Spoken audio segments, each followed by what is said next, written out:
কি হবে? জি, আমাদের জুলাই গণ অভ্যুত্থানে যারা লড়াই করেছে এর মধ্যে একটা অংশ ছিল যে শেখ হাসিনার পতন হয়ে তাদের লাভ কী, এবং এই অংশটা ছিল জামাতে ইসলাম। তারা জানে যে তারা যথেষ্ট ভয় পায়, লুকায়ে থাকে। তাহলে কি, লড়াই যার, মাঠ তার, নির্বাচন তার, ক্ষমতা তার, সেই জায়গা থেকে জামাত ইসলাম জানতো ওরা এই লড়াইটা পারে না। এমনকি জাতীয় পার্টির পার্টি অফিসের সামনে তারা জাতীয় পার্টিকে প্রতিহত করতে গিয়ে না পাইরা পরে পুলিশকে দিয়ে মারাইছে জাতীয় পার্টিকে। তো এটা হলো জামাত ইসলামের একটা কোয়ালিটি, তাদের একটা লেভেল, যে তারা এই লেভেলের লড়াই। ঠিক আছে, জামাত ইসলাম পুলিশ দিয়ে পিটিয়েছে আপনি বলছেন? জামাত ইসলাম পুলিশ দিয়ে পিটিয়েছে, আমাদের কাছে ইনফরমেশন আছে। ঠিক আছে, তো এটা জামাত ইসলাম নিজে রং লাগাইতে চায়নি, এই জন্য যে এখন দেখবেন গত 6 মাসে ওরা আওয়ামী লীগের বিরুদ্ধে কোনো বড় বক্তব্য দেয়নি। কেন দেয় না? কারণ তারা আওয়ামী লীগ থেকে কিছু একটা চায়। সেটা কি চায়? সেই জন্যই এমনিতে বলতেছে, অনেক কিছু বলছে, তো ভিতরে ভিতরে চেষ্টা করছে তাদেরকে বাইরে রাখার জন্য। তাদেরকে বাইরে রাখবে কিন্তু তাদের ভালোবাসবে, এইরকম একটা সিদ্ধান্ত তারা নিয়েছে। জুলাই সনদ, যারা জুলাইয়ে মন দিয়ে লড়াই করেনি তারা জুলাই সনদ স্বাক্ষর করতে চাইবে না। যাদের এনসিপি কি মন দিয়ে লড়াই করেনি আপনি তাই বলতে চাচ্ছেন? আরে বাবা, এই যে এনসিপির যারা, তাকে জাতিসংঘের প্রোগ্রামে নিয়ে গেল ডক্টর ইউনূস, যারা আমাদের গণ অভ্যুত্থানের কেউ নাকি কোনো জায়গায় সে আন্দোলন করছে, কই থেকে আসলো? সেলিব্রিটি নিয়ে এসে জুলাইয়ের মালিক বানাই দিয়েছে তাকে। ডক্টর ইউনূস নিজেও তো এই জুলাইয়ের কেউ না, সে আমাদের জুলাইয়ের জন্য কোনো স্টেটমেন্ট দিয়েছে? আসে হয়ে গেছে। এখন যে যেই রকম সে বাছাই করতেছে ওই কোয়ালিটি। ঠিক আছে, আমাদের এটাই আফসোস ছিল যে আমাদের এই জুলাইটা আমরা যারা লড়াই করছি আমাদের মতো করে এটাকে সাজায় রাখতে পারলাম না। একটা অংশ লুটপাট, একটা অংশ মামলা বাণিজ্য, একটা অংশ মানে মানুষের কষ্ট দিয়ে টাকা আয় করা, এই সব কিছু মিলিয়ে জুলাই আমার গর্ব সৃষ্টি করে না কেন? কারণ আমি এটা বইলা যখন বলতেছি তখন আমার মতো আরও অনেকে এটাকে মিসইউজ করে অর্থ সম্পদের মালিক হয়েছে, মানুষের কষ্ট দিচ্ছে, তাই এটার পরিচয় দিতে আমার কষ্ট লাগে। এরপরেও আমি জুলাই সনদে স্বাক্ষর করব, কারণ এটা আমার লড়াই।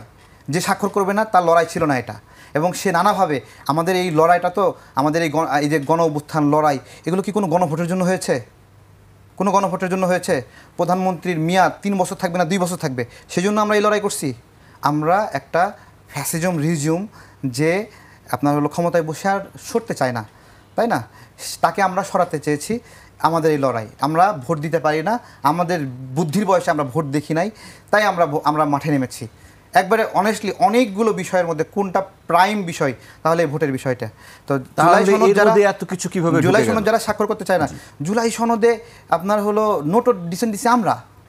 স্বাক্ষর যদি না করতাম আমরা করবো না, যে আমি তো এটাতে সমর্থন দিই না, আমি নোট অফ ডিসেন্ট দিছি, আমি স্বাক্ষর করবো না, আমার নোট অফ ডিসেন্ট আগে মানতে হবে। তা আমরা তো আমার নোট অফ ডিসেন্ট সহ আমি অনেকগুলো বিষয়ে আমার মতামত নাই। আমরা কি বলছি যে আমি এই বিষয়ে আমার মতামত নাই, কিন্তু যাক আমরা এটাকে ছাড় দিলাম, আমি কিন্তু এটার পক্ষে না, কিন্তু আমি চাই এটা থাকুক এর ভিতরে।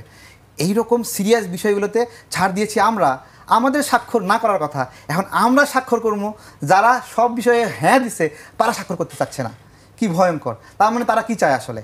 তারা বলতেছে তারা আগে একটা গণভোট চায়। এখন এই গণভোট দিয়ে কি হবে? আপনারা মনে করতেছেন গণভোট হলো হ্যাঁ এবং না, জুলাই সনদ হ্যাঁ এবং না, কিন্তু ওরা বলতেছে এই গণভোটের মাধ্যমে ওরা বিএনপিকে হারাতে চায়। কিন্তু বিএনপি তো গণভোটের পক্ষে। বিএনপিকে কীভাবে হারাতে চায়? এই গণভোটের মধ্যে তারা অনেকগুলো নোট অফ ডিসেন্ট আছে, ওইগুলোতে তারা হলো বলতেছে এগুলোতে হ্যাঁ না হবে, এবং এগুলো জনগণের পক্ষে না বিপক্ষে। তার মানে ওরা জুলাইয়ের পক্ষের শক্তিকে অনেকগুলো ভাগে ভাগ করে নিজেদের মধ্যে লড়াই করাতে চায়। কিন্তু ভারতের উদ্দেশ্য সাধন করতেছে। ভারত তো চায় যে জুলাইয়ের শক্তিগুলো পরস্পর বিবাদে লিপ্ত হোক। যদি একটা গণভোট এইরকম হয়, জামাত বিএনপি পরস্পর বিপরীত এবং তারা পরস্পর ক্যাম্পেইন করবে এই গণভোটে তাদের মতো করে মত নেওয়ার জন্য, এবং তাদের ভিন্ন ভিন্ন মতকে তারা ভিন্ন ভিন্নভাবে ভোট চাবে, তাহলে তো দেশে তো নির্বাচনের আগে আর একটা ফ্যাসাদ লাগে যাবে। জামাত এইরকম একটা মুনাফিক দল, যারা এই ফ্যাসাদটা খুব করে চাচ্ছে, এবং যাদের রক্তের গ্রুপের সমস্যা, ইতিহাসের সমস্যা, জন্মের সমস্যা, তারা ন্যাচারালি প্রাকৃতিকভাবে রাজনৈতিকভাবে ওই স্বীকৃতি কোনো দিন পাবে না।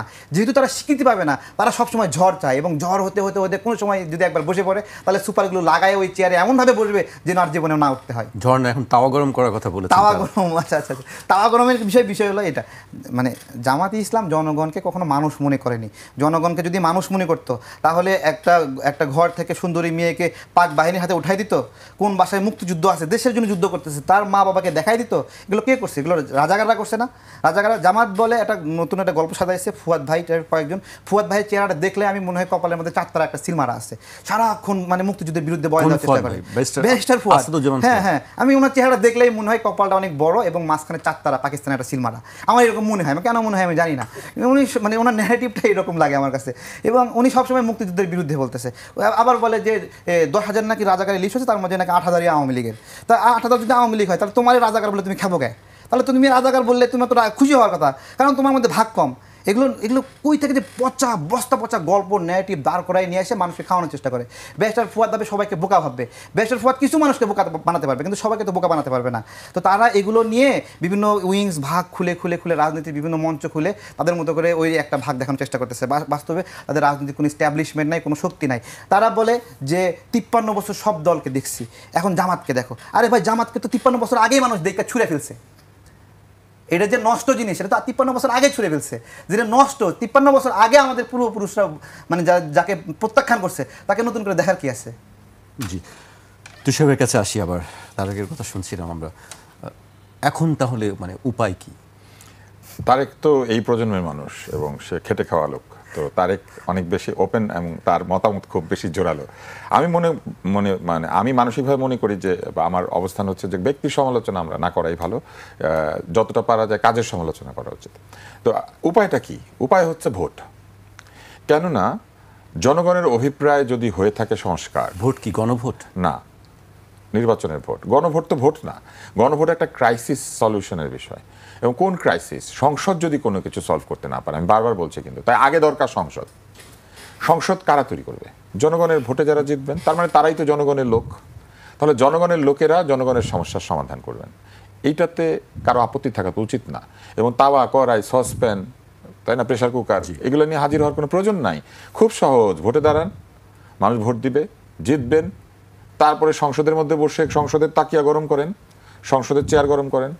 সংসদটা তো ভেঙে চুরে সর্বনাশ করা হয়েছে। এই সংসদে যাবেন সেটা খেয়াল ছিল না? এটা ভেঙে চুরে যখন সর্বনাশ করা হয়েছিল তখন কেউ বাধা দিয়েছিলেন? সংসদের কি দোষ ছিল? সংসদের লোকগুলোর প্রবলেম থাকতে পারে, চেয়ারের কি দোষ, টেবিলের কি দোষ? এইবার আসেন, প্রবলেমটা ওইখানেই। আমরা যে জায়গাতে ফোকাস করা দরকার সেই জায়গায় না করে এমন জায়গাতে ফোকাস করছি যাতে গন্ডগোল, মতানৈক্য এইগুলি বাড়তে থাকে। এখন দেখেন, সলিউশন হচ্ছে প্রথমত মানুষ ভোট দিবে। মানুষ ভোট দিলে সংসদ হবে। সংসদে কারা যাবে? যারা এই জুলাই সনদ নিয়ে আলোচনা করেছে তারাই তো যাবে, তাদেরই কেউ না কেউ যাবে। তারা সেখানে বসে সুন্দরভাবে সনদ নিয়ে আরও আলোচনা করবেন, করে এটা যা যা বাস্তবায়ন করা দরকার সব বাস্তবায়ন করবেন। কেউ তো তাদেরকে বাধা দিচ্ছে না। প্রবলেমটা অন্যখানে। একটা অংশ জানে যে ভোটে দাঁড়ালে তারা জিতবে না, ভোটে দাঁড়ালে জনগণ তাদেরকে প্রত্যাখ্যান করবে। ফলে এই সনদের মধ্যে দিয়ে তারা তাদের যে এক ধরনের রাজনীতি আছে, যে রাজনীতির মধ্যে হিংসা আছে, বিদ্বেষ আছে, ট্যাগিং আছে, গালিগালাজ আছে, সিনিয়রদেরকে অসম্মান করা আছে, মুক্তিযুদ্ধকে বিতর্কিত করা আছে, মুক্তিযোদ্ধাদেরকে অপমান করা আছে, সাংবাদিকদেরকে চাকরিচ্যুত করা আছে, চ্যানেল বন্ধ করে দেওয়ার হুমকি আছে, ফেসবুকে বাহিনী বানিয়ে লোকজনকে টার্গেট করে ইনসাল্ট করার যে প্রক্রিয়া সেটা আছে। সেই রাজনীতির এক ধরনের নিরাপত্তা তারা চাইছেন। সেই নিরাপত্তার জন্য তারা নানান ধরনের কথাবার্তা তুলছেন। যারা কিনা জুলাই সনদ এইটা না হলে ওইটা না হলে সাইন করবে না, হ্যান করবে না, ত্যান করবে না বলছেন, তারা আবার নিজেরা দুই দল এক হয়ে যাওয়ার চেষ্টা করেছেন কিছুদিন। কেন? ওই যে ক্ষমতার ভাগ পাওয়ার জন্য। দুই দল আবার এক হতে পারেন নাই কেন? কারণ কে নেতা হবে আর নাম কি হবে এটা তারা ঠিক করতে পারছেন না। যারা এক হইলে পরে নাম কি হবে, নেতা কে হবে এটা ঠিক করতে পারেন না, তারা আবার সনদ ঠিক করেন, সংবিধান বদলান, নিজেদের সমস্যার সমাধান করতে পারেন না। তারপরে আবার কি করেন? তারা আবার বলেছেন যে আমরা এটা না হলে ওইটা করবো না, ওইটা না হলে ওইটা করবো না। কিন্তু এরা এটা কেন করছেন? কারণ এরা জানেন যে যদি নির্বাচন না হয়, যদি এই বিষয়টাকে দীর্ঘায়িত করা যায়, তাহলে আরও আগামী বছরে আবার কেউ যাবেন জাতিসংঘ পরিদর্শন করতে। এই কথায় তো আমি একদম একমত। জুলাইতে 19শে জুলাই ছাড়াও আপনি যদি জুলাই আপনি দেখেন, বহু জায়গাতে আমাদের মতো সাধারণ লোকজন গিয়ে আমরা কথা বলেছি, বক্তৃতা দিয়েছি, মিছিলে গিয়েছি। জুলাইয়ের পুরা মাস বাংলাদেশে ছিল না। এরা তো জুলাইয়ের দাবিদার হয়েছে, তারাই নাকি জুলাই আন্দোলন ঘটিয়েছে। তো ওই যে হাবিবের গান আছে, স্বপ্নে তার সাথে হয় দেখা, বসে বসে ভাবি কি জানি একা একা। তো এদের অবস্থা তো এরকম, স্বপ্নে দেখেছে বিপ্লব হয়েছে, স্বপ্নে দেখেছে বসে আছে, স্বপ্নে আবার দেখে যে একেবারে ক্ষমতার সামনে বসে আছে। এইবার আসেন, এইটা তারা কেন করছেন তাহলে? এই ক্রাইসিস থেকে আরেকটা উত্তরণের উপায় কি? আরেকটা উত্তরণের উপায় হচ্ছে, আপনি দেখেন এরা একদিকে যেমন বলছে যে আমরা প্রতীক ছাড়া নির্বাচন করব না, আরেকদিকে পত্রপত্রিকায় খবর হচ্ছে এরা দর কষাকষি করছে সালাউদ্দিন সাহেব সহ অন্যদের সাথে, বিএনপি তাদেরকে কয়টা আসন ছাড়বে অথবা ছাড়বে না, এবং বিএনপির মিত্র হবার জন্য তাদের মানে আকাঙ্ক্ষা শেষ নাই। কেন নাই? বিএনপির সাথে কি তারা তাদের প্রতীক নিয়ে নির্বাচন করবে নাকি ধানের শেষ নিয়ে করবে? সরকার এখানে একটা খুব মজার সিদ্ধান্ত দিয়ে দিয়েছেন, আমি মনে করি এই সিদ্ধান্তটা ঠিক। তারা বলেছে, নির্বাচন কমিশন বলেছে যে ঐক্য করা যাবে কিন্তু প্রতীক শেয়ার করা যাবে না, যার প্রতীকের প্রতীক মালিক তো, হ্যাঁ, শেষই প্রতীক শেয়ার করা যাবে না। তাইলে অবস্থাটা আপনি বুঝতে পারতেছেন, ধানের শীষ যদি না পায় তাহলে ধানের শীষের কাছ থেকে আসন নিলে কি লাভ হবে? ভোটাররা কি অন্য প্রতীকে ভোট দিবে? মনে করেন কারো প্রতীক হচ্ছে বদনা, আপনি কি মনে করেন বদনা মার্কে গিয়ে লোকেরা ভোট দিবে কারণ বিএনপি বলে দিয়েছে সেই জন্য? কোনোদিনও না। বিএনপির ভোটার যেমন ধানের শীষ ছাড়া ভোট দেয় না, জামাতের ভোটাররাও পাল্লা ছাড়া ভোট দেয় না, জাতীয় পার্টির ভোটাররাও লাঙল ছাড়া ভোট দেয় না, নিজের প্রতীক খুঁজে না পেলে তারা ভোট দিবে না। তার মানে দেখেন, তারা এই পুরা নির্বাচনের ব্যবস্থাটাকে এমন একটা জটিলতার মধ্যে নিয়ে যেতে চাচ্ছেন যাতে করে নির্বাচন পিছিয়ে যায়। জুলাই সনদ কেন হইল না, হইতে হবে, তাওয়া গরম করেছি, এইসব বলে টোলে নির্বাচনটাকে পিছানো যায় এবং বলা যায় যে আমরা যা দরকার তাই করবো। যা দরকার তাই করবেন মানে কি দরকার এটা তাদেরকে পরিষ্কারভাবে বলতে হবে। একেবারে শেষ পর্যায়ে চলে এসেছি, আমরা শেষ করব তারেক রহমানের বক্তব্য দিয়ে। তারেক রহমান, আসলে আপনার কাছে কি মনে হচ্ছে এই জায়গা থেকে শেষ কোন জায়গায়, মানে এটার সমাধান কি? জি দেখেন, আমাদের 1971 সালের যে মুক্তিযুদ্ধ, সেই সময় পাক বাহিনী যেই আচরণ করেছে তার চেয়ে পাক বাহিনীর যারা চেলা ছিল তাদের দাপট বেশি ছিল, এবং এরা সংঘবদ্ধভাবে ঘোষণা দিয়ে জায়গায় জায়গায় টিম তৈরি করছে অতি উৎসাহী হয়ে। তো এরা কারা? তো আমরা এই আলোচনাটা বারবার কেন আসি, তারা ওই সময় বাংলাদেশের নাগরিকদেরকে বিপদে ফেলেছিল বাংলাদেশের বিরুদ্ধে অবস্থান নিয়ে, এবং আজকে সেম একই সব পুরা দেশ যখন একটা সুন্দর নির্বাচনের জন্য অপেক্ষা করছে, এরকমভাবে তারা বিপরীত মুখে চলার একটা তৎপরতা দেখা যাচ্ছে। তারা জনগণকে খাবার মনে করছে, তাওয়া মনে করছে, এবং কতটা ধুরন্ধর কি বলছে দেখেন, যে আমি যদি আপাতত কারো পা ধরে বসি 5 বছর সে আমার পা ধরে থাকবে। তাদের মানসিক মানে দৈন্যতা কতটুকু যে সে মানুষকে পা ধরে বসায় রাখার জন্য সে নিজে দরকার হলে পা ধরবে। এই যে রাজনৈতিক দৈন্যতা বা রাজনৈতিক, এটা হলো রাজনীতিতে তাদের চিন্তার হলো একটা সংকীর্ণতা, তারা সুন্দর চিন্তা করতে পারে না, এই জন্য তাদের এই অবস্থা। এবং তারা দেখেন 6,57,00,000 টাকা তাদের গালিগালাজ করার বাহিনীকে বেতন দেয়, 6,57,00,000 টাকা, এবং তারা অফিসিয়ালি ডেকোরাম মেনটেন করে গালি বাহিনীর জন্য, এবং তাদের প্রত্যেকটা এতগুলো করে আইডি, এবং তারা নাখাস্তা ভাষায় গালিগালাজ করছে। এরা বলছে যে এরা ইসলাম প্র্যাকটিস করে, এরা কোরআনের মানে আইন চায়, কিন্তু খুব গালিগালাজ করে। এবং এদের মতের এরা এতটা, সবচেয়ে সংকটের জায়গা হলো বাংলাদেশের একটা অসহিষ্ণু একটা দল যারা অন্যের মতকে সহ্য করে না এবং সমালোচনা সহ্য করে না। দেখেন এই জায়গাটাতে আওয়ামী লীগকে আমরা অনেক বকাবাকি করেছি, অনেক গালি দিয়েছি, অনেকভাবে বলেছি যে টানিয়া নামাবো, হিসড়ে নামাবো, দড়ি ধরে মানটান, স্বৈরাচার, খান কত কিছু বলেছি, এবং বিএনপিকেও যা ইচ্ছা তাই মানুষ বলতেছে। বিএনপির জায়গা থেকে কোনো ধরনের প্রতিক্রিয়া জানায়, আওয়ামী লীগের জায়গা থেকে কোনো ধরনের রিয়াকশন জানায়। অর্থাৎ একটা বড় দল যেই উদারতা বিশালতা দেখায়, ওই কোয়ালিটি জামাতের মধ্যে হয়নি। এবং এই জন্যই বলছি যে ওরা যেদিন এটা হইতে পারবে, এই সহিষ্ণু হতে পারবে, সেদিন মানুষ তো আতঙ্কে থাকবে, ভয়ে থাকবে যে এ মানে দায়িত্ব পেলে কি না কি করবে। এবং তাদের যে পলিসি, এই পলিসিতে তারা যদি কখনো দায়িত্ব পায়, সে দায়িত্ব ছাড়ার কোনো পলিসি নাই। এই পলিসিটা এরকমই যে এটা ছাড়া যাবে না।